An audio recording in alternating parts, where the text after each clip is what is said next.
Alhamdulillah wassalatu wassalam ala rasulillahi amma ba'd. Hadirin dan hadirat rahimakumullah, Assalamualaikum warahmatullahi wabarakatuh. Alhamdulillah, kita bersyukur kehadirat Allah Azza wa Jalla. Berkat taufiknya kita dapat meneruskan lagi majelis ilmu kita dengan tafsir Al-Quranul Karim surah At-Taghabun. Seperti biasa, sebelum kita terjemah dan tafsirkan, marilah kita baca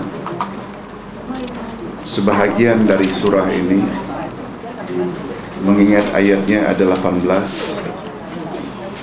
Yang kedua, Ustaz perlu pulang awal karena akan berangkat ke Perlis. Oleh sebab itu kita baca sampai ayat 10 saja. A'udzubillahi minasyaitonir rajim. Bismillahirrahmanirrahim. Yusabbihu lillahi ma fis samawati wa ma fil ardh. Yusabbihu lillahi ma fis samawati wa ma fil ardh. Lahul mulku wa lahul hamd. Lahul mulku wa lahul hamd. Wa huwa ala kulli syai'in qadir. Wa huwa ala kulli syai'in qadir.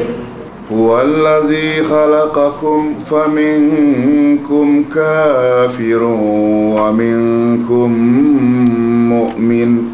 Huwallazi khalaqakum faminkum kafirun wa minkum mu'min. Wallahu bima ta'maluna basir. Wallahu bima ta'maluna basir. Khalaqas samawati wal arda bil haqqi wa sawwarakum. Khalaqas samawati wal arda bil haqqi wa sawwarakum. Wa sawwarakum fa ahsana suwarakum.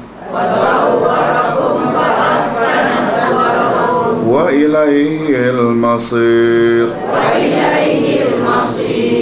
Ya'lamu ma fis samawati wal ardh. Ya'lamu ma fis samawati wal ardh. Wa ya'lamu ma tusirruna wa ma tu'linun. Wa ya'lamu ma tusirruna wa ma tu'linun. Wallahu alimun bidzatis sudur. Wallahu alimun bidzatis sudur. Alam ya'tikum naba'ul ladzina kafaru min qabl. Alam ya'tikum naba'ul ladzina kafaru min qabl. Fadzaqu wabala amrihim wa lahum adzabun alim. Fadzaqu wabala amrihim wa lahum adzabun alim. Zalika bi'annahu kanat ta'tim rusuluhum bil bayinat. Zalika bi'annahu kanat ta'tim rusuluhum bil bayinat. Faqalu abasharun yahdunana fakafaru wa tawallaw.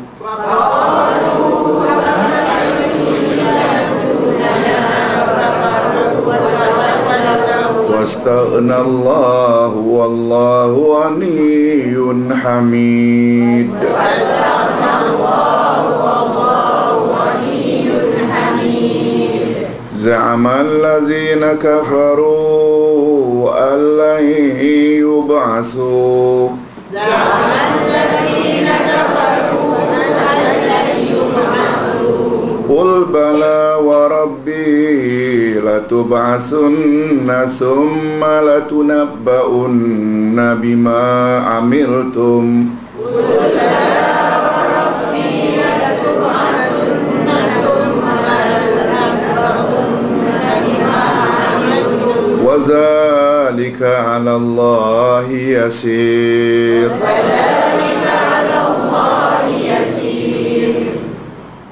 فآمنوا بالله ورسوله والنور الذي أنزلنا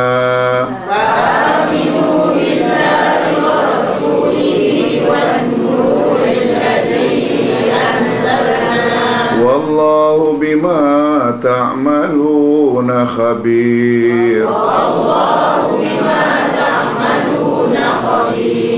يوم يجمعكم ليوم الجمع ذلك يوم التغابن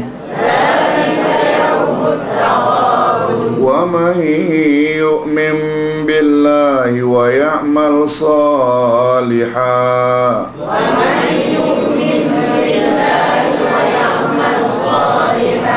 يكفر عنه سيئاته ويدخله جنات تجري من تحتها الأنهار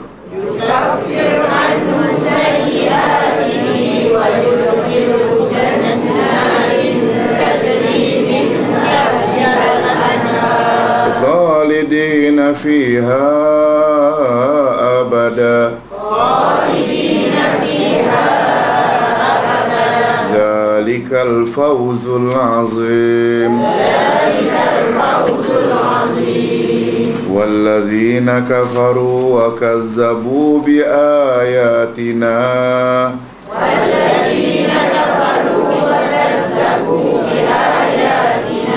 أولئك أصحاب النار خالدين فيها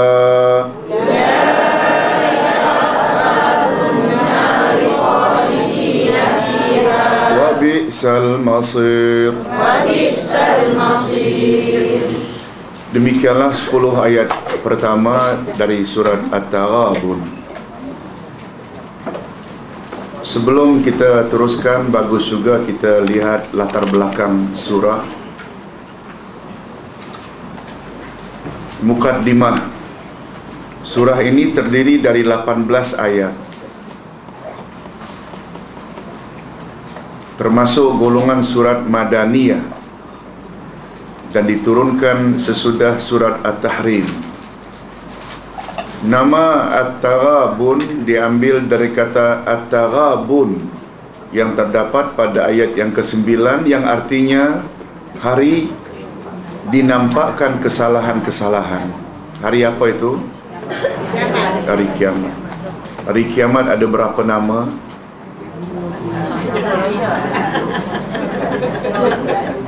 21 nama.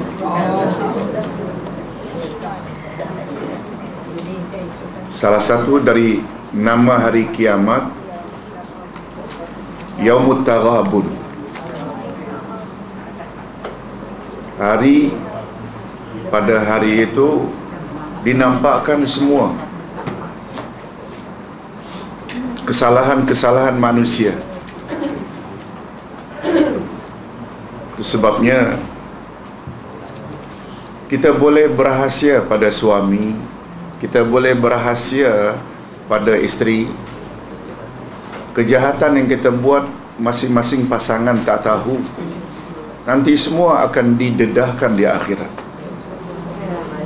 Kalau sampai mati kita tak tobat. Kalau tobat, dia akan ditutup, padam. Oleh sebab itu tobat segera. Hadirin dan hadirat rahimakumullah, kita teruskan pada terjemahan dan tafsiran ayat. Ayat-ayat yang kita baca tadi, 10 ayat pertama At-Taghabun, di bawah topik kesalahan-kesalahan manusia akan dinampakkan Allah pada hari kiamat. Okey, kita teruskan.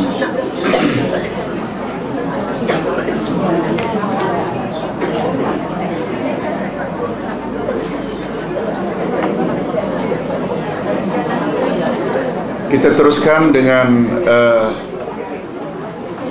10 ayat pertama tadi. 10 ayat pertama tadi di bawah tajuk kesalahan-kesalahan manusia akan dinampakkan Allah pada hari kiamat.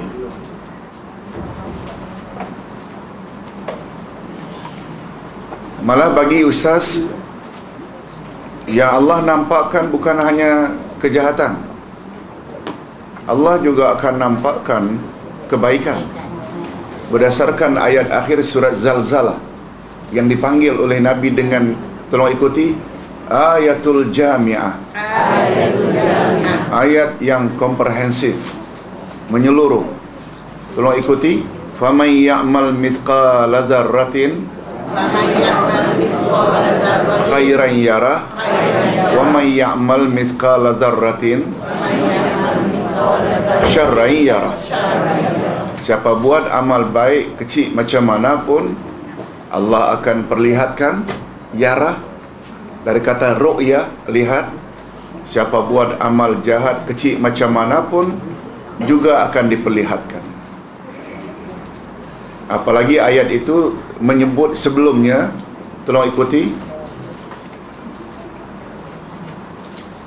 yauma idzin yasdurun nasu ashtata liyurau a'malahum.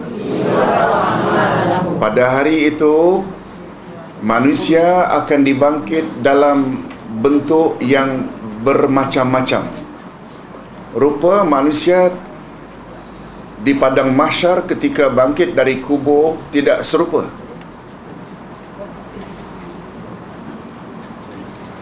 Seperti gambaran yang Nabi pernah diperlihatkan oleh Allah di malam Isra' Mi'raj. Nabi jumpa satu orang yang perutnya sebesar rumah. Dalamnya dapat dilihat dari luar penuh dengan ular-ular berbisa. Nabi tanya Jibril, siapa itu ya Jibril? Itulah gambaran umatmu yang dulu di dunia suka makan riba. Macam-macam. Nah, mengapa mereka makna macam-macam ni luas?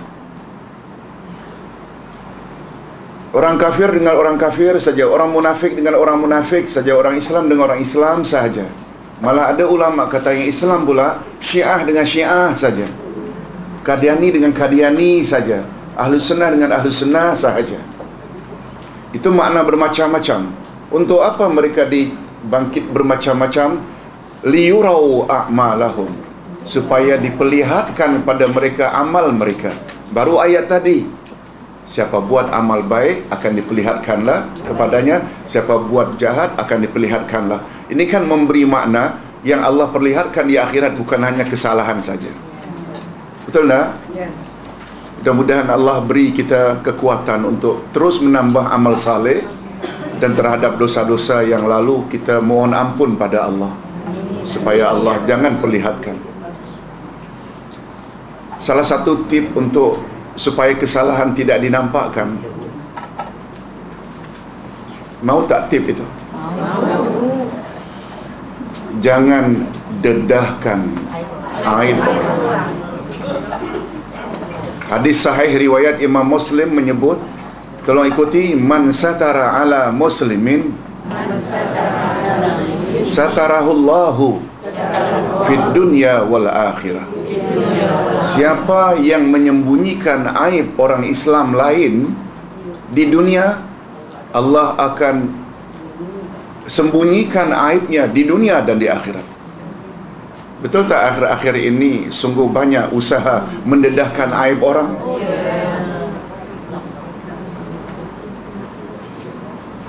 Allahu Akbar. Ini semua kerja-kerja orang yang tak takut akhirat.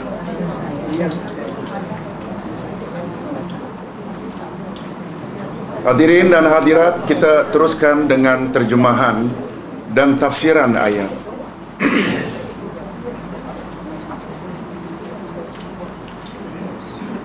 Ayat 1, senantiasa bertasbih kepada Allah apa yang di langit dan apa yang di bumi.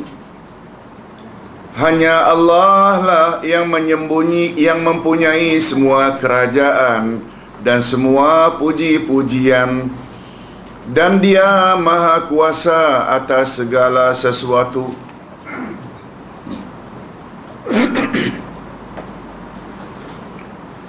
Minggu lalu kita telah bahas surah Al-Munafiqun. Betul tak dalam surah Al-Munafiqun itu orang-orang munafik mempengaruhi orang-orang Ansar supaya jangan bantu Muhajirin. Karena Muhajirin di pihak yang hidup susah. Mereka begitu rapat dengan Nabi Muhammad sallallahu alaihi wasallam. Dengan sikap orang-orang Ansar tidak bantu Muhajirin, diharapkan supaya Muhajirin lupa bertempiar meninggalkan Rasul. Lalu Allah sebut sambungan ayat, sesungguhnya kekayaan itu milik Allah. Allah akan beri pada siapa yang Dia kehendaki. Betul tak? Ayat itu menamplak sikap orang munafik. Kamu tak tolong, aku mampu menolong, sebab semua rezeki milik aku. Alhamdulillah, semua selamat ya. Jangan bimbang, Ustaz belum mula tafsir pun. Kerana nak menunggu, delay, sengaja delay. Bawa cerita lain tadi.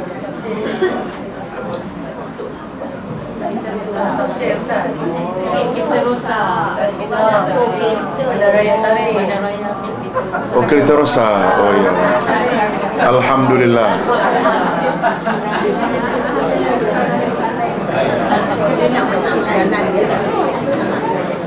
Baik. Kasihan ibu-ibu jalan jauh ya. Tapi semua itu, ibu-ibu dan bapa-bapa sekalian, sebenarnya yang keluar tadi itu dapat pahala lebih.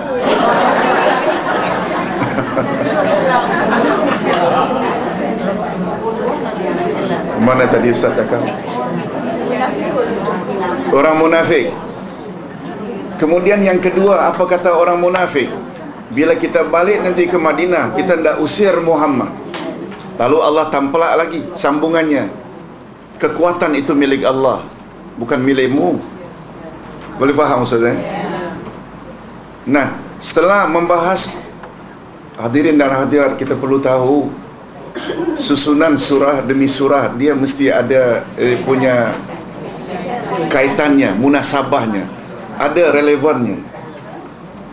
Oleh sebab itu, dalam ayat 1 surat At-Taghabun, Allah Subhanahu wa taala hendak menyebutkan bahawa sifatnya itu maha sempurna. Segala yang di langit dan segala yang di bumi bertasbih mensucikannya. Miliknya kekuatan, kekuasaan, miliknya puji-pujian. Maknanya Allah coba hendak menjelaskan pada manusia, betul tak, bahawa dia itu sangat hebat dan sempurna. Kalau ada di antara orang-orang munafik mencabar Nabi Muhammad sallallahu alaihi wasallam, padahal baginda utusan rasmi Allah, sama tak? Munafik juga berarti mencabar Allah. Itu sebabnya ayat ini ni Allah nak dedahkan supaya manusia faham bahawa jangan cabar. Bukan saja para rasul, para ulama yang cuba menyampaikan kebenaran yang Rasul suruh, juga jangan diambil tindakan yang tidak wajar. Betul tak? Sebab itu, sebab Ustaz masih ingat lagi di dalam kitab As-Sulukul Ijtimai oleh Syekh Ayub Khan disebut takabur ada 3 macam. Takabur pada Allah, takabur pada Rasul, takabur kepada manusia. Takabur pada Allah, boleh tak kita letakkan Fir'aun? Ana rabbukumul a'la, dia mendakwa aku Tuhanmu yang maha tinggi. Takabur pada Allah kafir hukumnya. Takabur pada Rasul juga kufur atau murtad. Nah, Ustaz nak fokus kepada takabur kepada sesama insan. Takabur kepada sesama insan ada dua jenis. Kalau takabur kepada insan lain disebabkan status, dia tidak kufur, hanya dosa besar. Orang kaya takabur kepada orang miskin, orang yang pangkat tinggi takabur kepada yang pangkat rendah. Hukumnya apa? Dosa besar. Dia bukan kufur. Tapi ini kita kena ingat, bila takabur insan pada insan lain yang coba menyampaikan ajaran Allah dan ajaran Rasul, dia dalam kategori takabur pada Allah dan Rasul. Boleh faham Ustaz? Belum? Okey. Bila Datuk takabur pada Ustaz, Ustaz tidak lahir Malaysia. Saya orang Malaysia. Saya anak Malaysia. Kata Mr. Sam, saya anak Malaysia sebab saya lahir di Malaysia. Lalu agak sedikit meninggi terhadap pendatang. Itu namanya dia takabur berdasarkan status. Macam orang kaya, A kaya, B miskin, dia sombong. Takabur bahasa kita kan sombong. Orang yang pangkat tinggi, dia sombong pada orang yang berpangkat rendah. Nelayan, penoreh getah, pemotong rumput, dia menteri, umpamanya, status. Dia tidak kufur. Boleh faham maksud saya? Itu jenis pertama. Jenis kedua, bila A takabur sombong pada B, B manusia juga. Cuma B ini ikhlas menyampaikan ajaran Allah dan ajaran Rasul, tak lari. Bila A sombong pada B, hukumnya sama dengan sombong pada Allah dan Rasul. Wujud tak dalam masyarakat orang yang ikhlas menyampaikan ajaran Allah? Ada tak? Ada. Umpamanya takabur pada Abu Bakar, yang confirm lah orang yang saleh ini Abu Bakar, Umar, Osman. Hukumnya ada dua jenis. Kalau sombong karena Abu Bakar kaya, itu tidak. Tapi kalau sombong atas dasar Abu Bakar coba menyampaikan ajaran Allah dan Rasul, dia dikategorikan sama dengan sombong terhadap Allah dan Rasul. Boleh faham? Dia kedudukannya begitu. Mudah-mudahan kita selamat dari itu semua. Ustaz ulang sekali lagi.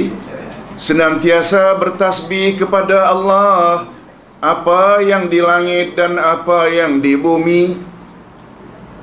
Hanya Allah lah yang mempunyai semua kerajaan dan semua puji-pujian, dan Dia Maha Kuasa atas segala sesuatu. Nah, kalau disebut segala sesuatu, makna keseluruhannya. Allah yang paling berkuasa. Tidak ada, boleh tak kita katakan dengan bahasa lain, tidak ada yang boleh mengatasi kekuasaan Allah. Jadi bila kita kaitkan dengan surat Al-Munafiqun, siapa kamu nak sombong dengan Nabi Muhammad? Allah boleh bantu Nabi Muhammad dengan beribu-ribu malaikat dari langit bila Allah mahu. Allah boleh tak hembuskan ke arah mereka angin yang kencang, sebagaimana Nabi Muhammad lempar hanya segenggam pasir, lempar semua pasir-pasir itu masuk ke 1000 mata orang-orang kafir dalam perang Badar. Itu sebabnya turun ayat dalam surat Al-Anfal, "Wama ramaita iz ramaita walakinnallaha rama." Tidaklah engkau yang melempar, hai Muhammad, ketika engkau melempar, tapi sebenarnya Allah lah yang melemparkan. Betul Nabi Muhammad melempar, tapi yang memasukkan pasir ke mata orang kafir, siapa kerja siapa? Berapa jauhlah lemparan manusia, betul tak? Paling 10 meter, 20 meter. Ini dari jarak jauh. Pasir itu terbang menuju setiap mata. Kerja siapa? Baik, kita teruskan. Ayat 2. Dialah yang menciptakan kamu, maka di antara kamu ada yang kafir dan di antara kamu ada yang beriman. Dan Allah Maha melihat apa yang kamu kerjakan. Hadirin dan hadirat, semalam Ustaz mengajar Al-Asma'ul Husna yang ke-17, Al-Khaliq. Allah Maha Creator, Allah yang Maha Pencipta. Maknanya selain Allah adalah makhluk. Makhluk itu maknanya yang dicipta. Kecuali Quran. Quran kita sebut makhluk atau bukan? Apa sebab bukan? Karena Quran adalah kalamullah. Mengapa kalamullah bukan makhluk? Karena kalamullah sifat bagi Allah. Sebagaimana zat Allah tidak makhluk, sifatnya juga tidak makhluk. Kalau zat Allah tidak makhluk, sifatnya makhluk, maknanya sifat itu boleh musnah dari sisi Allah. Allah Maha Hidup. Kalau hayat itu adalah makhluk, boleh terdedah tak Allah kepada kematian? Kan itu mustahil. Oleh sebab itu, sebagaimana zatnya tidak makhluk, sifatnya juga tidak makhluk. Betul tak hidupnya Allah tidak bermula dengan ketiadaan dan tidak berakhir dengan kebinasaan? Beza tak dengan kehidupan yang ada di sisi makhluk? Dia manusia ke, dia jin ke, hatta dia malaikat, semua akan mati. Yang tak mati hanya Allah saja. Lihat, bila kita faham Al-Asma'ul Husna, nampak tak betapa kerdilnya kita di hadapan Allah? Mengapa kita mesti sombong? Hanya saja Ustaz tak jelaskan di sini, bila Allah itu dikatakan Maha Pencipta, Allah mencipta yang baik saja ke atau juga yang buruk? Dua-dua, itu betul. Tetapi dalam ilmu akidah dinyatakan menyandarkan kebaikan hendaklah pada Allah. Kebaikan hendaklah disandarkan pada Allah. Tetapi kita tidak boleh menyandarkan keburukan secara khusus kepada Allah. Demi kesopanan. Itu sebabnya kalau ada setengah ustaz ketika mengakhiri ceramahnya, sampai di sini dulu hadirin dan hadirat ceramah kita pada hari ini, segala yang baik yang saya sampaikan dari Allah, segala silap salah itu dari diri saya sendiri. Boleh tak? Boleh. Ini maknanya adab. Walaupun kita yakin baik dan buruk semuanya datang dari Allah. Masih ingat tak rukun iman yang ke-6? Iman pada takdir. Apa sambungannya? Iman kepada takdir sama ada yang baik atau yang buruk, semuanya dari Allah. Kan itu bunyi rukun iman yang ke-6.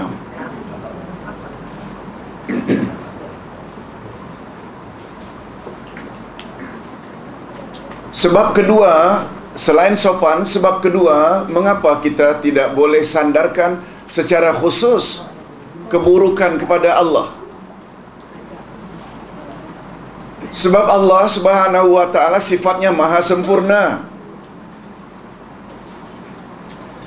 Kalaupun di mata kita sesuatu yang Allah cipta itu buruk, tetapi ada tak hikmah atau rahasia, ada tak kebaikan di balik keburukan itu? Ada. Ustaz buat contoh mudah. Selain Allah mencipta malaikat, Allah juga mencipta iblis.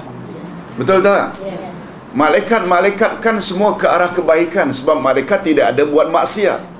Sementara iblis pula senantiasa berusaha agar anak cucu Adam masuk neraka, supaya kufur, supaya syirik, supaya buat dosa-dosa besar, terutama syirik, minum arak, berjudi. Betul tak itu godaan syaitan?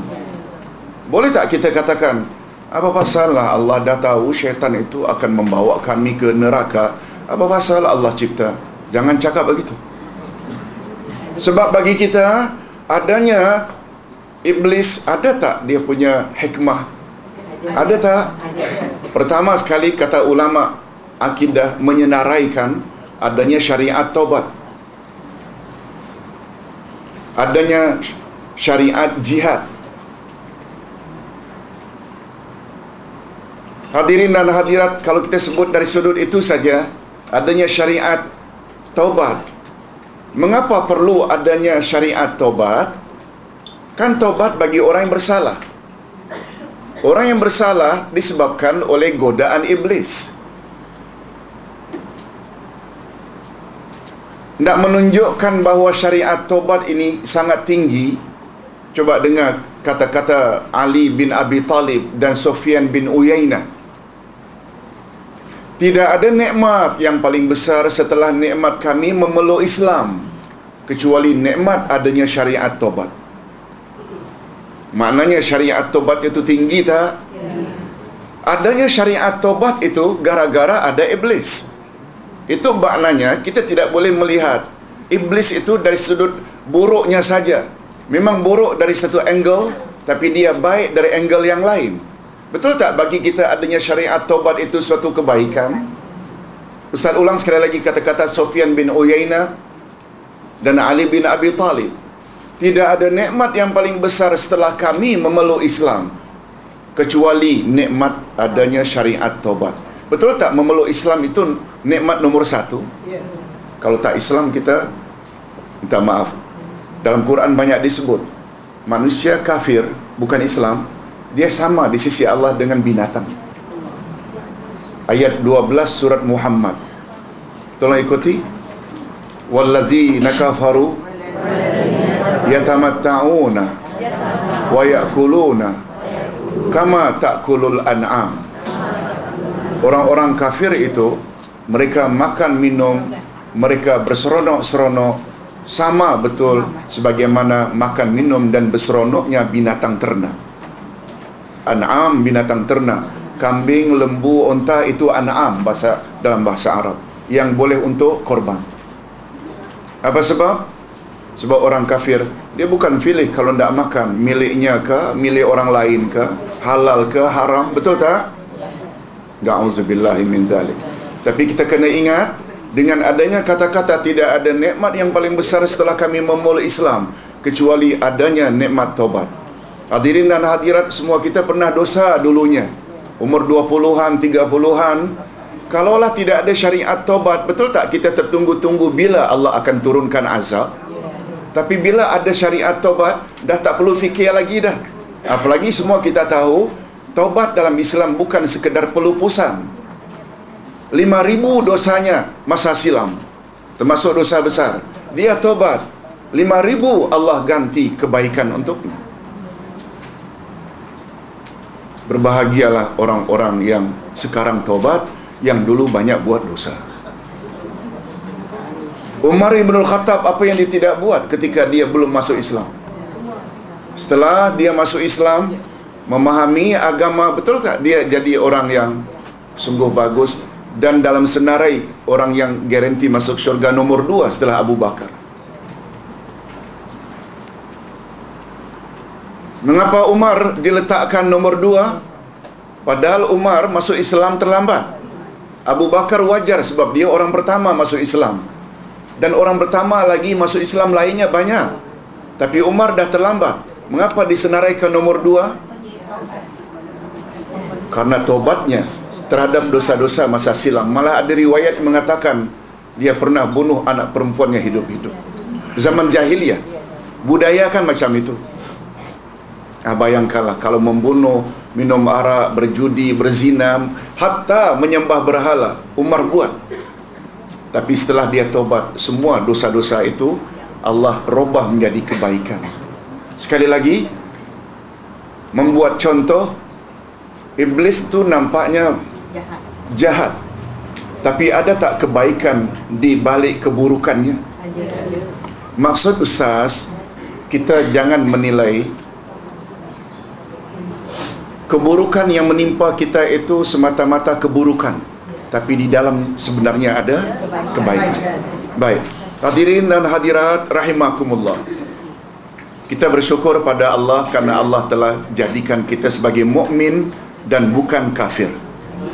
Amin ya rabbal alamin. Dan Allah Maha mengetahui atau Maha melihat apa yang kamu kerjakan.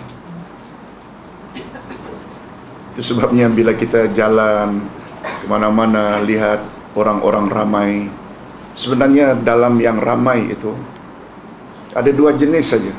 Ada yang kafir, ada yang mukmin. Betul tak? Dan terbayang oleh kita bila mereka mati nanti, macam mana nasib mereka. Untuk kita muhasabah diri. Betul tak? Kita tidak masuk dalam kelas kategori mana. Mudah-mudahan kita berdoa pada Allah, mudah-mudahan Allah beri kita sifat istiqamah, iman dan amal saleh berterus-terusan hingga akhir hayat kita. Hadirin dan hadirat, itu sebabnya untuk survival ini senang saja. Ikut kata-kata Umar. Tolong ikuti. Lau kana syukru wa sabru ba'iraini ma ablaitu ayyuhuma arkab. Andai kata syukur dan sabar itu bagaikan dua ekor onta, aku tak kisah onta yang mana satu aku patut tunggangi dalam meneruskan hidup ini. Maksudnya, bila dapat nikmat, syukuri. Itu maksudnya tunggangi onta syukur. Bila dapat musibah atau perkara-perkara yang kurang diinginkan, hendaklah sabar. Jangan menggelabah. Apalagi sampai minum racun, gantung diri. Itu semua betul tak sifat orang-orang yang tak beriman? Jadi, setuju tak kalau Ustaz katakan hidup kita ini antara dua saja, syukur atau kufur, sabar atau menggelabah, panik. Orang-orang yang ada iman, insya-Allah dia tidak akan menggelabah. Sebab bila kita hatta diberi sakit pun, ada tak kebaikan diberi sakit? Membuat kita ingat pada Allah. Ya Allah, ini warning ini, aku tak lama lagi akan. Oleh sebab itu mendorong kita untuk memperbanyak bekal. Itu sebabnya Nabi bersabda, tolong ikuti, innallaha idza ahbam ra'an ibtala. Sesungguhnya Allah bila menyayangi seseorang, diturunkannya bala pada orang itu. Termasuk tak sakit adalah bala. Sebenarnya hadirin dan hadirat, minta maaf, kita semua tak mau kanser. Sebenarnya dapat kanser itu satu nikmat daripada Allah. Kanser itu kan berjalannya macam ketam, merayap. Maknanya ada masa untuk kita memperbanyak bekal akhirat daripada mati mendadak. Kita tak sempat, yes. Maksudnya kita perlu tak positive thinking, berbaik sangka dengan Allah, jangan buruk sangka. Kalau dapat umpamanya dikesan step 2, kita biasanya ada 3, ada 4, ada masa tak untuk tobat pada Allah? Macam itu maksudnya. Kita hendaklah positive thinking dengan apa yang telah Allah Subhanahu wa taala tetapkan. Okey, kita teruskan ayat yang ketiga. Dia menciptakan langit dan bumi dengan tujuan yang benar. Maknanya Allah jadikan langit dan bumi tidak sia-sia. Dia membentuk rupamu dan dibaguskannya rupamu itu, dan hanya kepadanya lah kembalimu. Allah Subhanahu wa taala jadikan kita insan dan dieloknya bentuk kita. Ini sama dengan ayat dalam surat At-Tin. Tolong ikuti. Laqad khalaqnal insana fi ahsani taqwim. Sesungguhnya kami jadikan manusia dalam bentuk yang paling elok.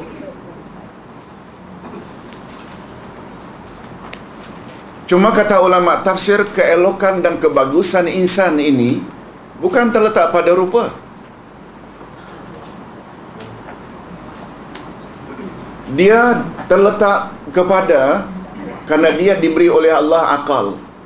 Dia boleh bercakap, dia boleh berfikir, dia ada budaya, dia ada sifat kreatif dan ada inisiatif. Itu yang dimaksudkan. Makhluk lain kan tak ada. Dengan kata lain, mereka ada akhlak.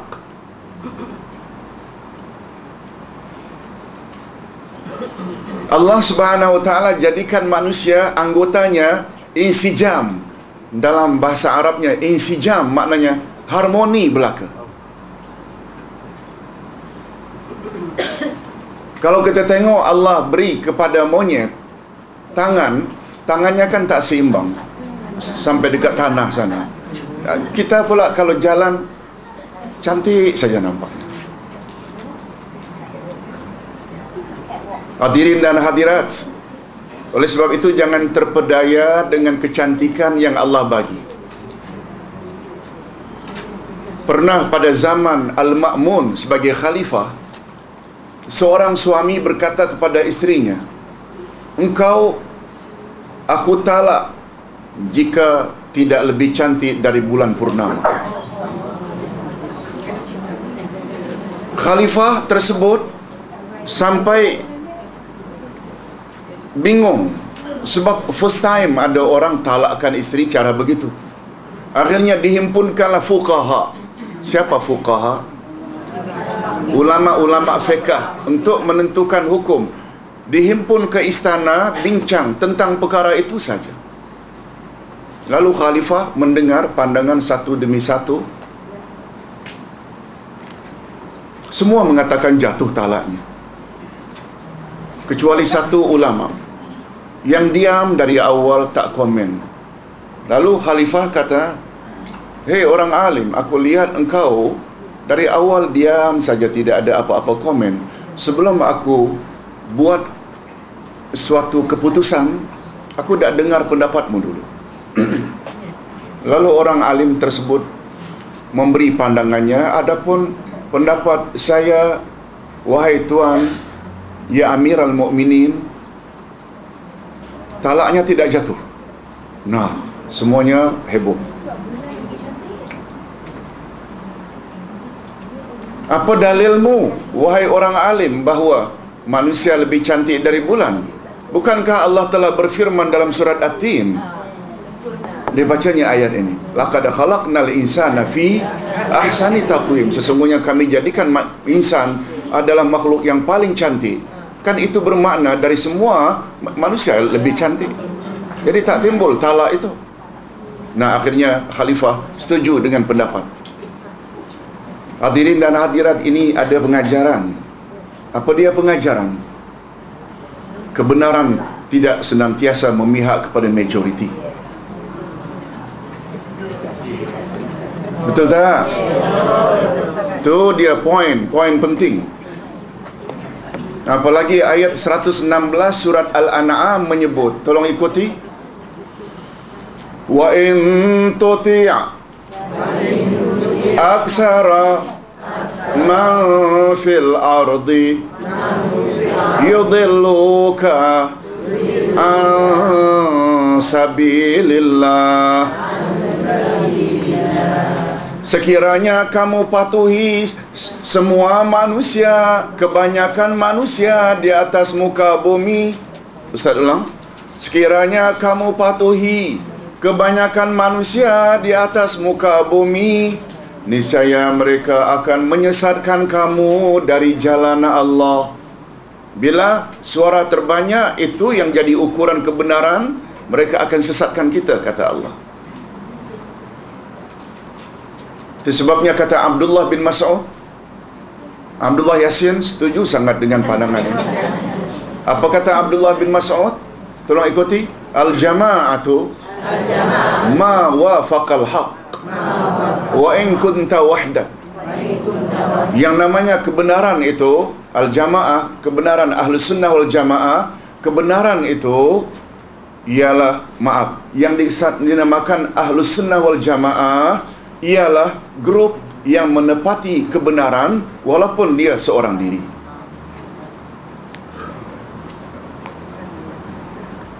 Kebenaran kan segala yang datang dari Allah dan Rasul. Itu sebabnya Ustaz selalu buat kesimpulan begini. Pandangan majoriti biasanya betul. Setuju tak? Pandangan majoriti biasanya betul. Tapi sampai mengambil kesimpulan setiap pandangan majoriti mesti betul, itu tidak betul. Biasanya pandangan majoriti adalah betul, tapi sampai mengambil suatu konklusi, kesimpulan setiap amalan majoriti mesti betul, itu kesimpulan yang tidak betul. Contoh tadi, musyawarat fuqaha tadi, semua kata jatuh. Yang satu ini saja kata dan bawa dalil, oh ini dia betul. Sebab semua kata Allah adalah lebih betul. Boleh faham ya? Di sinilah sebenarnya usaha kita.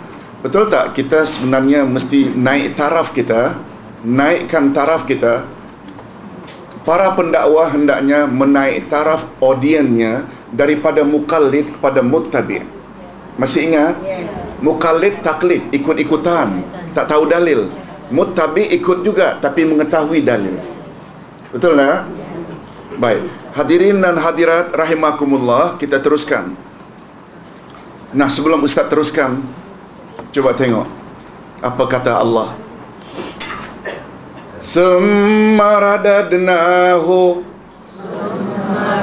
asfala safilin illa alladhina amanu wa amilus salihat.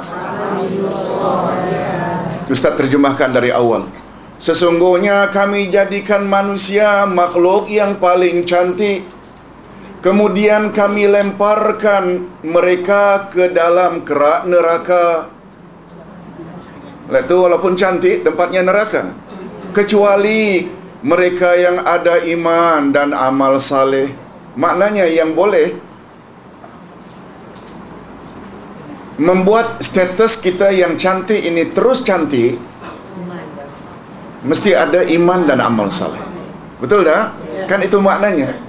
Bila cantik nampaknya, tinggi ilmunya, tapi bila dia tidak ada iman dan tidak ada amal saleh, dia akan jadi kerak neraka juga. Masih ingat lagi dalam surat Al-Munafiqun? Bila kamu lihat dia itu, oh, menarik hatimu. Maknanya apa? Handsome kan? Bila dia bercakap, tertarik hatimu. Betul tak? Itu semuanya nampak kecantikan insan. Tapi insan macam itu disebut munafik. Bila dia hipokrit, tempatnya neraka juga. Semua surah itu berkaitan. Kita teruskan dengan ayat yang keempat. Dia mengetahui apa yang ada di langit dan di bumi, dan mengetahui apa yang kamu rahasiakan dan apa yang kamu nyatakan. Dan Allah Maha mengetahui segala isi hati. Nah, disinilah hadirin dan hadirat, rahasianya hadis Nabi, riwayat Imam Bukhari tentang kelebihan Al-Asma'ul Husna.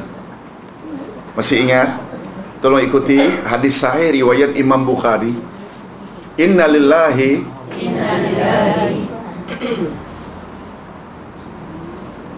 tis'atan wa tis'ina isma mi'atan illa wahidah man ahsaha dakhalal jannah. Allah memiliki 99 nama, 100 kurang 1. Siapa yang memeliharanya, dia layak masuk syurga. Masih ingat apa makna siapa yang memeliharanya? Ada 3 maknanya. Pertama sekali, dia hitung 1 hingga 99. Yang kedua, memahami makna satu demi satu dari Al-Asma'ul Husna. Yang ketiga, dengan makna berdoa kepada Allah melalui Al-Asma'ul Husna. Nah, di depan kita ini pun ada Al-Asma'ul Husna, iaitu ayat yang ke-180 surat Al-A'raf. Tolong ikuti. Walillahil asma'ul husna fad'uhu biha. Dan Allah memiliki Al-Asma'ul Husna, dan maka berdoalah kepada Allah dengannya. Dengannya apa? Al-Asmaul Husna. Itu sebabnya kita panggil Ya Hayyu, Ya Qayyum, Ya Rahman, Ya Rahim. Semua merujuk kepada Allah. Ustaz ulang sekali lagi. Allah memiliki 99 nama yang baik-baik, 100 kurang 1. Siapa yang memeliharanya, dia layak masuk syurga. Ada berapa makna memelihara tadi? 3. Pertama, hitung 1 hingga 99. Yang kedua, fahami makna 1 demi 1. Betul tak Ar-Rahman berbeza dengan Al-Hayyu? Ar-Rahman Maha Pengasih, Al-Hayyu Maha Hidup. Maknanya kita fahami 1 demi 1. Dan yang ketiga, serulah Allah, doalah pada Allah dengan menyebut nama-namanya.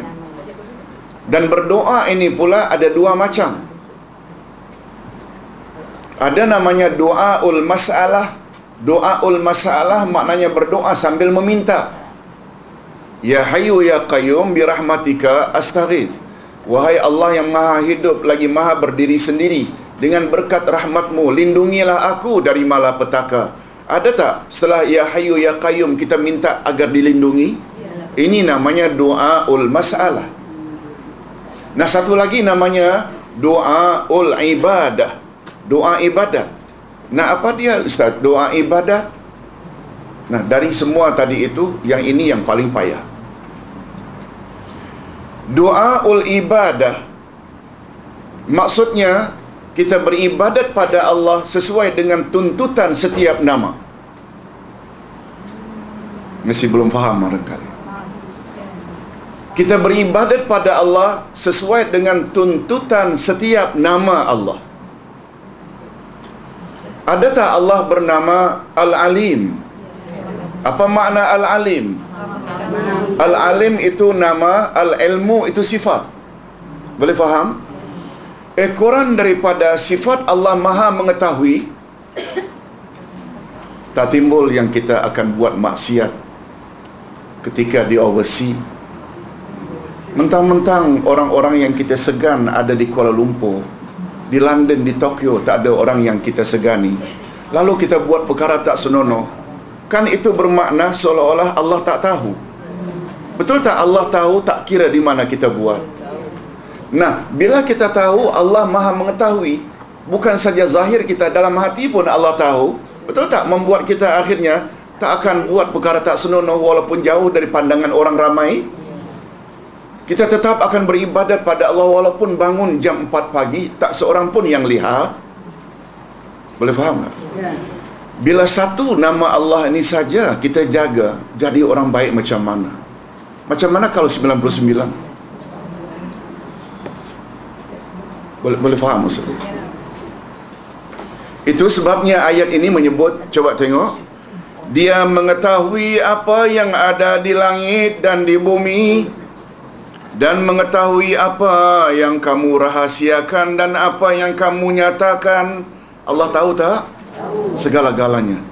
Dan Allah Maha mengetahui segala isi hati. Itu sebabnya jangan busuk hati, pendendam, ria, hasad, dengki. Betul tak itu semua penyakit-penyakit hati? Ibu-ibu dan bapa sekalian, bila kita compare penyakit jasmani dengan penyakit hati, mana lebih berbahaya?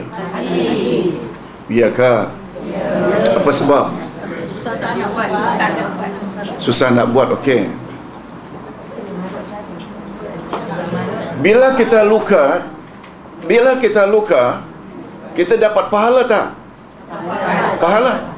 Sebab Nabi bersabda, tak seorang pun yang ditimpa musibah kecuali Allah hapuskan dosa-dosa kecilnya walaupun sekedar tercucuk selumba di kulit hari. Apalagi luka. Tapi jangan pula nanti kerja cucuk-cucuk saja. Okey, itu namanya kita kena penyakit apa? Kita sakit gigi, kita sakit perut, kita sakit macam-macam sakit jasmani. Dengan sakit itu kita layak tak dapat ganjaran dari Allah? Tapi bila penyakit itu hati, dengan adanya penyakit hati seperti riak, boleh tak mengakibatkan amal kita ditolak? Apalagi takabur, ujub. Apalagi Nabi Muhammad sallallahu alaihi wasallam pernah bersabda, tolong ikuti, innal hasada ya'kulul hasanati kama ta'kulun naru al-hatabah. Sesungguhnya hasad, dengki memakan amal baikmu sama seperti api makan kayu api. Jadi abu. Nampak tak betapa bahaya? Oleh sebab itu Ustaz tertarik dengan contoh yang dibuat oleh Imam Al-Ghazali.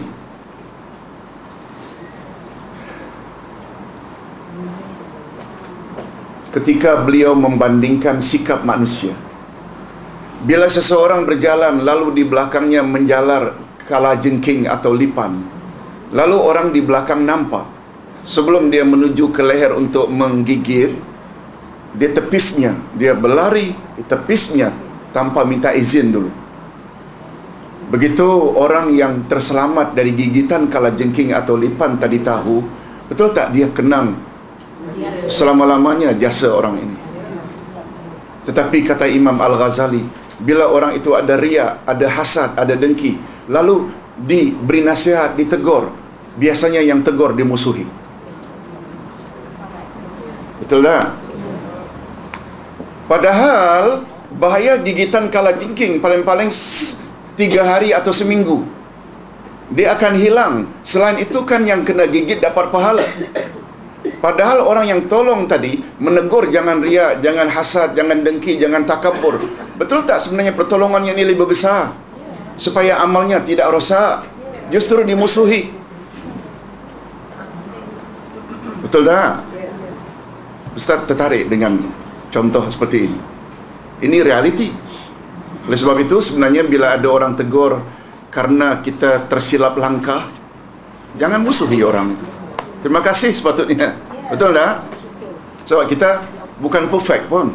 Kita semua pernah buat kesalahan. Baik, hadirin dan hadirat rahimakumullah. Ayat kelima. Apakah belum datang kepadamu, hai orang-orang kafir, berita orang-orang kafir dahulu? Maka mereka telah merasakan akibat yang buruk dari perbuatan mereka, dan mereka memperoleh azab yang pedih.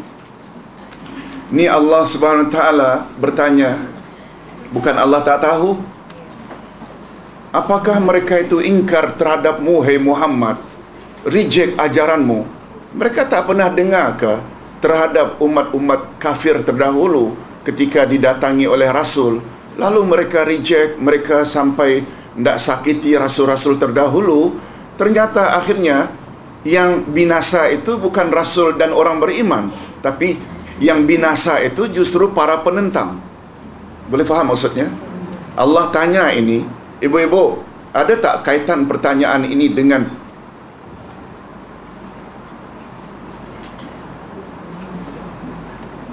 apa yang dialami oleh orang Quraisy? Maksud Ustaz, orang Quraisy Mekah ini sangat wajar ditanya ini, sebab mereka punya tabiat suka musafir berdagang. Bila berdagang musim sejuk ke Yaman, akan jumpa Sadul Ma'arif. Tahu Sadul Ma'arif? Irigasi, bendungan. Bendungan kan namanya? Ampangan. Irigasi, ampangan. Yang paling besar itu di Yaman. Kan musnah gara-gara durhakanya umat terdahulu. Di Yaman itu kan pernah memerintah Ratu Bilqis, yang ketika itu zaman Nabi Sulaiman. Nah, pada musim panas pula mereka ke Syam. Mereka jumpa tak dengan Laut Mati? Ada kaitan tak Laut Mati dengan azab yang Allah timpa ke atas kaum Nabi Lut?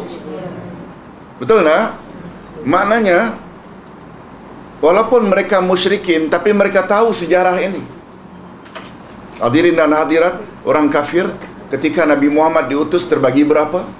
2 ahli kitab yang pernah dapat kitab dari langit, iaitu Taurat dan Injil, Yahudi dan Nasrani. Satu lagi musyrikin. Tapi keistimewaan musyrikin ini khasnya Quraisy, mereka banyak berjalan. Bila berjalan, banyak yang mereka lihat.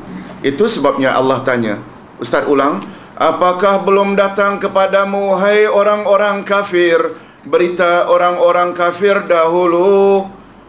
Maka mereka telah merasakan akibat yang buruk dari perbuatan mereka, dan mereka memperoleh azab yang pedih. Perbuatan buruk itu taat atau ingkar terhadap ajaran Rasul? Ingkar. Oleh sebab itu, kita umat akhir zaman juga telah datang Rasul, iaitu Nabi Muhammad sallallahu alaihi wasallam. Kalau ingin selamat, perlu tak kita ikut saja ajaran baginda?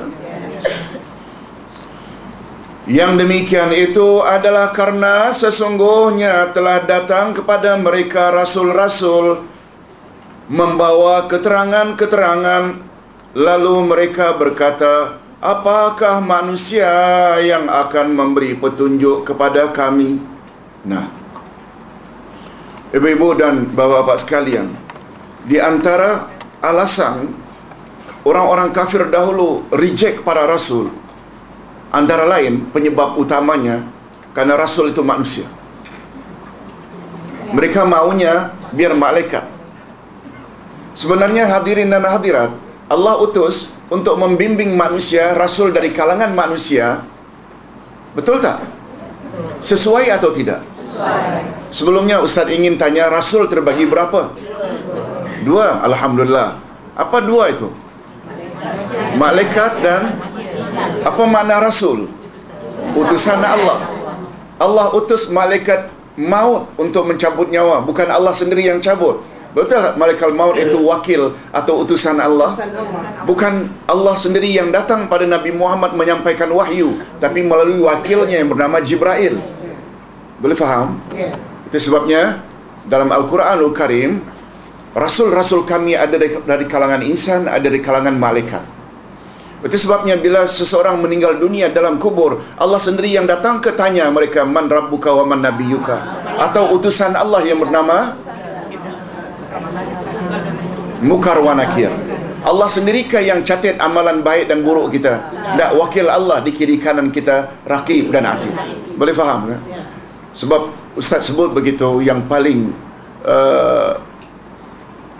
terkenal atau yang paling masyhur dalam persepsi masyarakat kita, bila sebut rasul saja mesti insan. Betul tak? Sebenarnya dalam ilmu akidah rasul terbagi berapa? 2. Nah, kita balik sekarang ni, rasul dari kalangan insan. Malah rasul dari kalangan insan tugasnya cover untuk masyarakat jin juga. Betul tak? Sebab matlamat penciptaan manusia dan jin sama tak? Agar mereka beribadat pada Allah. Okey. Hadirin dan hadirat rahimakumullah. Jadi Allah utus untuk membimbing manusia dari kalangan rasul. Rasul dari kalangan manusia sendiri sesuai tak? Sesuai. Di mana letak kesesuaiannya? Dia manusia, dia boleh demo, dia boleh peragakan bagaimana cara makan, bagaimana cara minum, bagaimana masuk tandas, keluar tandas. Malaikat kan semua tidak makan, tidak minum, tidak kahwin. Macam mana nak beri contoh? Selain daripada itu, yang lebih lagi, macam mana nak contoh malaikat ghaib?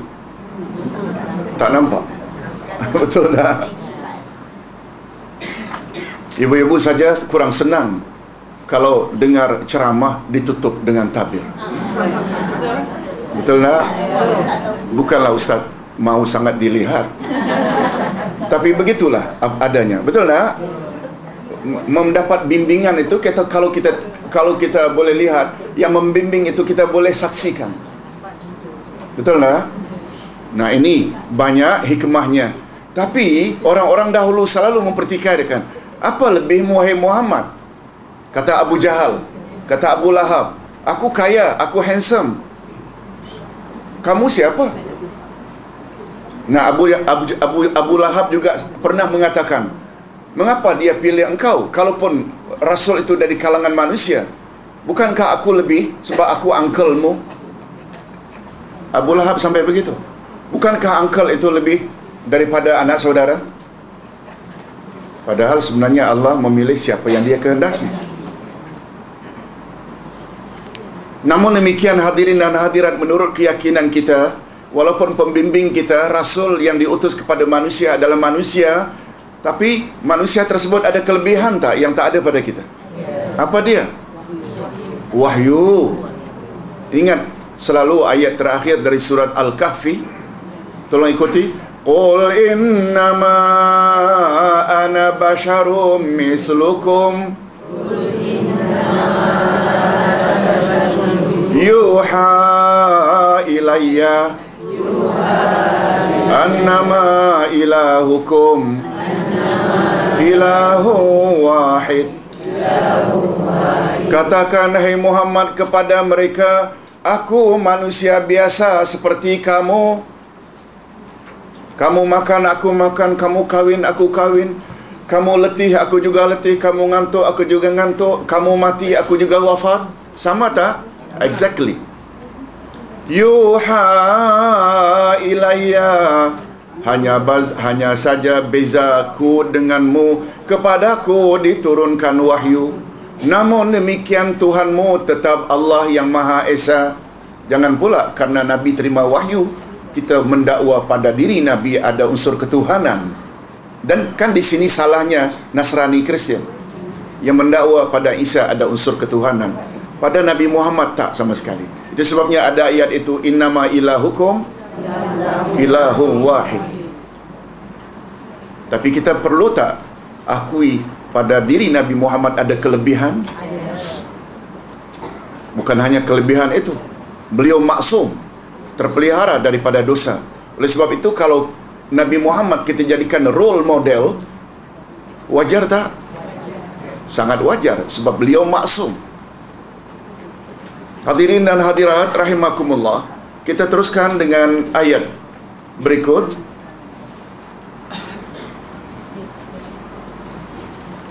Ustaz ulang sekali lagi. Yang demikian itu adalah karena sesungguhnya telah datang kepadamu rasul-rasul yang membawa keterangan-keterangan, lalu mereka berkata, apakah manusia yang akan memberi petunjuk kepada kami? Lalu mereka ingkar dan berpaling. Nah, mereka ingkar dan berpaling maknanya mereka terima atau reject. Dan Allah tidak memerlukan mereka. Allah tidak memerlukan mereka. Sebenarnya mereka lah yang perlu pada Allah. Itu sebabnya macam Ustaz jelaskan semalam di KJPA ketika menjelaskan ayat. Tolong ikuti. Ayat ini cukup popular, 56 Az-Zariyat. Wa ma khalaqtul jinna wal insa illa liya'budun. Aku tidak jadikan jin dan manusia kecuali agar mereka beribadat padaku. Apa kata ulama tafsir, terutama Imam Ibnu Katsir? Bila disebut Imam Ibnu Katsir, betul tak beliau ulama tafsir terkemuka? Apa kata Imam Ibnu Katsir ketika menafsirkan ayat itu? Tidaklah aku jadikan jin dan manusia kecuali, kata Allah, supaya aku suruh mereka beribadat padaku. Bukan aku jadikan jin manusia karena aku berhajat pada mereka. Poin terakhir itu. Boleh faham? Ustaz ulang sekali lagi. Tidaklah aku jadikan jin dan manusia kecuali agar mereka beribadat padaku. Itu translation. Dia punya tafsiran. Kata Imam Ibnu Katsir, aku jadikan jin dan manusia li'amuruhum, supaya aku boleh menyuruh mereka biibadati, supaya mereka beribadat padaku. Bukan la lihtiyaji ilaihim, bukan karena aku berhajat pada mereka. Faham tak maksudnya? Ini yang dimaksudkan istighna. Allah itu tidak perlu pada mereka. Hadirin dan hadirat, setuju tak kalau Ustaz katakan bahawa Allah bukan saja mencipta kita, memberi kita mata, telinga, akal, kaki, tangan, Allah juga telah menjadikan segala yang kita perlukan. Betul tak? Allah bukan saja menjadikan kita, tapi Allah jugalah yang menjadikan segala keperluan kita. Makan, minum, pakaian, termasuk oksigen, semua milik Allah. Boleh tak kalau Allah yang memiliki oksigen ni tarik balik, kita 5 minit, 10 minit menggelupur semuanya? Betul tak? Cuma kita tak perasan.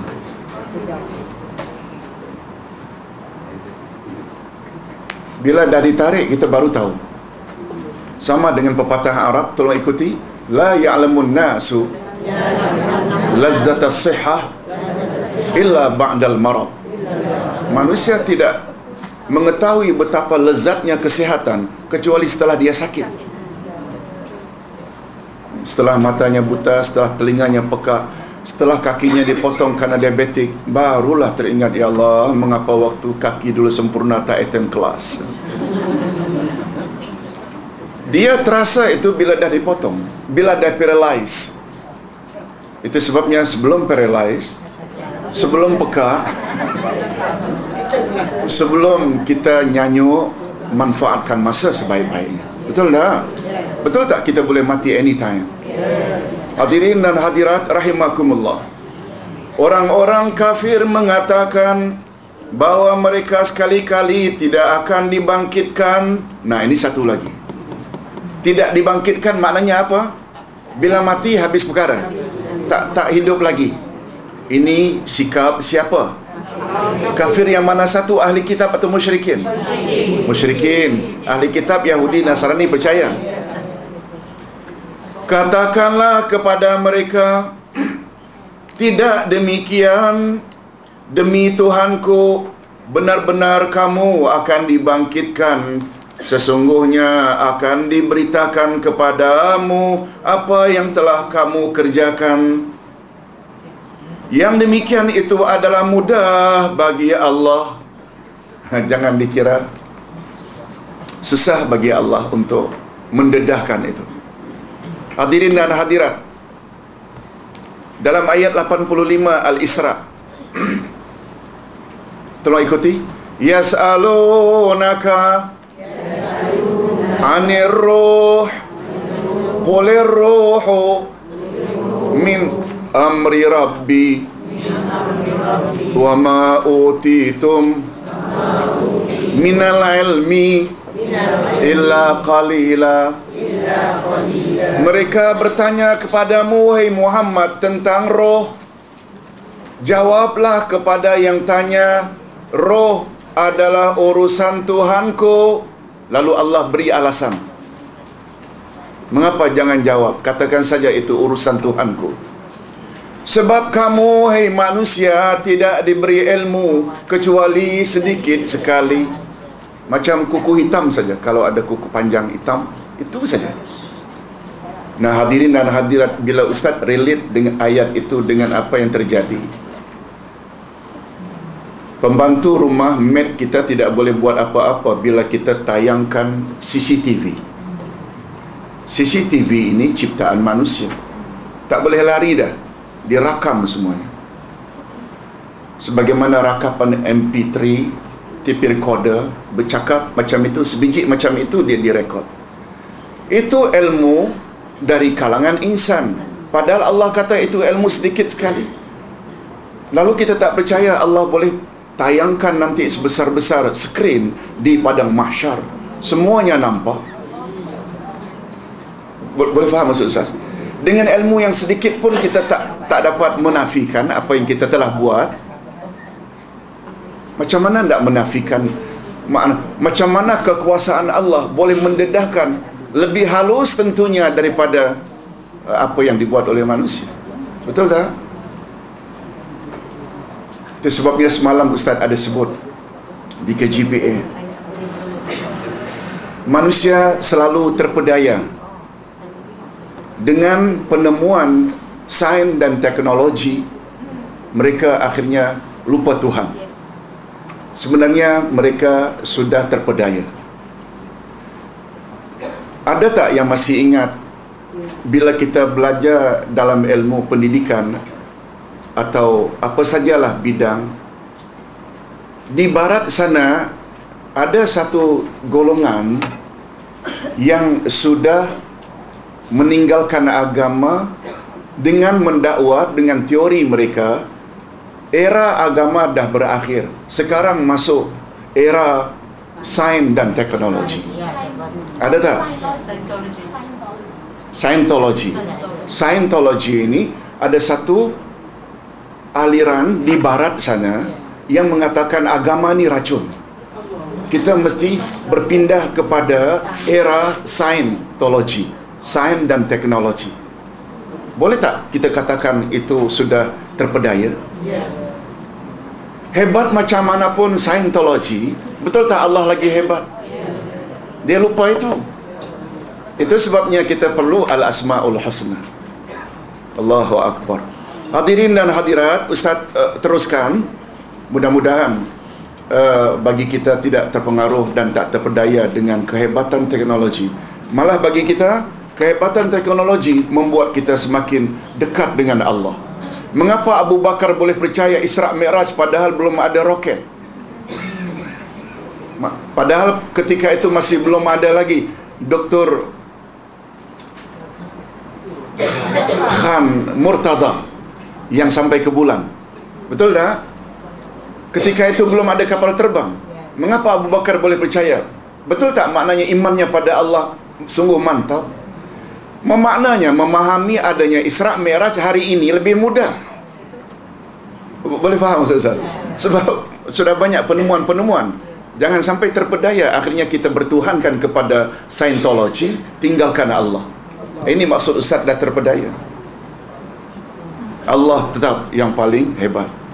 Kita teruskan dengan ayat berikut. Maka berimanlah kamu kepada Allah dan Rasul-Nya dan kepada cahaya Al-Quran yang telah kami turunkan. Alhamdulillah. Kita dengan menekuni tafsir Quran ni, betul tak seolah-olah Allah beri kita cahaya sehingga dapat membezakan mana yang hak, mana yang batil. Maka berimanlah kepada Allah dan Rasul-Nya. Nah ini, pada Allah memang nombor satu, yang kedua Rasul, yang ketiga Al-Quran. Al-Quran dipanggil dengan An-Nur. Sebab bila bersama kita senantiasa An-Nur, betul tak kita tidak akan tersesat jalan? Itu sebabnya salah satu daripada nama Al-Quran selain An-Nur juga Al-Furqan. Apa makna Al-Furqan? Pembeza antara yang hak dengan yang batil. Dan Allah Maha mengetahui apa yang kamu kerjakan. Nah ini dia ayat 9 menyebut adanya taghabun. Ingatlah hari yang di waktu itu Allah mengumpulkan kamu pada hari pengumpulan untuk dihisab. Itulah hari atau waktu ditampakkan kesalahan-kesalahan. Ini yang dimaksudkan dengan taghabun. Zalika yaumut taghabun. Itulah hari yang dinampakkan kesalahan-kesalahan. Dan barang siapa yang beriman kepada Allah dan mengerjakan amal yang saleh, niscaya Allah akan menghapuskan kesalahan-kesalahan dia. Rupanya di antara cara supaya Allah tidak perlihatkan kesalahan-kesalahan kita, banyak-banyak sajalah beriman dan beramal saleh. Selain tip tadi itu, jangan hebahkan aib orang lain. Dan memasukkannya ke dalam syurga yang mengalir di bawah sungai-sungai. Mereka kekal di dalamnya selama-lamanya. Itulah keberuntungan yang besar. Allahumma ja'alna. Ya Allah, masukkanlah kami ke dalam golongan ini.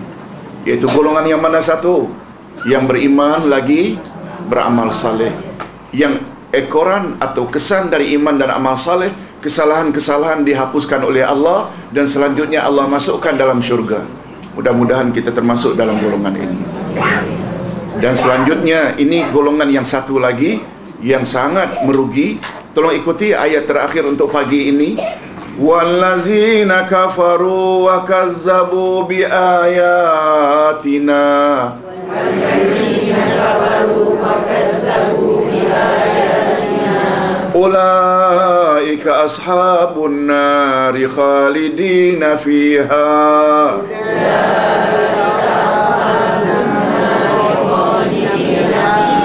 Wa bi'sal masir.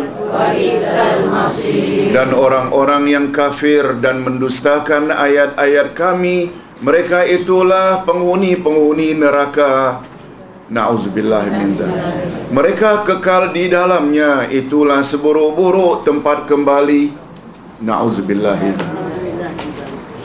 Orang-orang yang mendustakan ayat-ayat Allah ni dan sombong pula sangat-sangat berbahaya.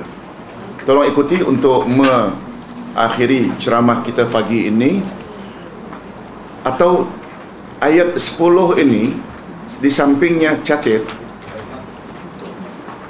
Al-A'raf 40. Surat Al-A'raf ayat 40.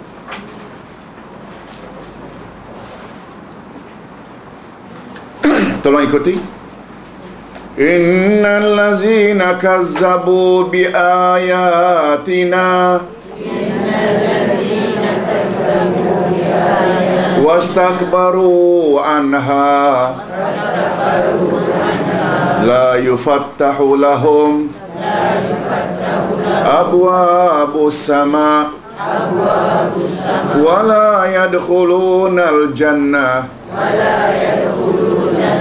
hatta yalijal jamal fi sammil khiyat. Orang-orang yang mendustakan ayat-ayat kami dan mereka bersikap sombong terhadapnya apa? Ayat-ayat kami. Antara lain termasuk tak? Mana mungkin kita kembali pada hukum Quran? Mundurlah kita. Hukum-hukum yang ada dalam Quran sudah tak relevan lagi zaman ini. Termasuk tak itu komen orang sombong? Apa kata Allah terhadap orang tersebut? Tidak akan dibuka bagi mereka pintu-pintu langit. Kata Imam Ibnu Katsir, maknanya doa mereka, amal saleh mereka Allah tak terima. Dan yang lebih berbahaya lagi, dan mereka tidak boleh masuk syurga sehingga masuk dulu onta dalam lubang jarum. Apa maknanya? Impossible. Bahaya tak mendustakan ayat-ayat Allah? Subhanakallahumma wa bihamdik asyhadu an la ilaha illa anta astaghfiruka wa atubu ilaik. Assalamualaikum warahmatullahi wabarakatuh.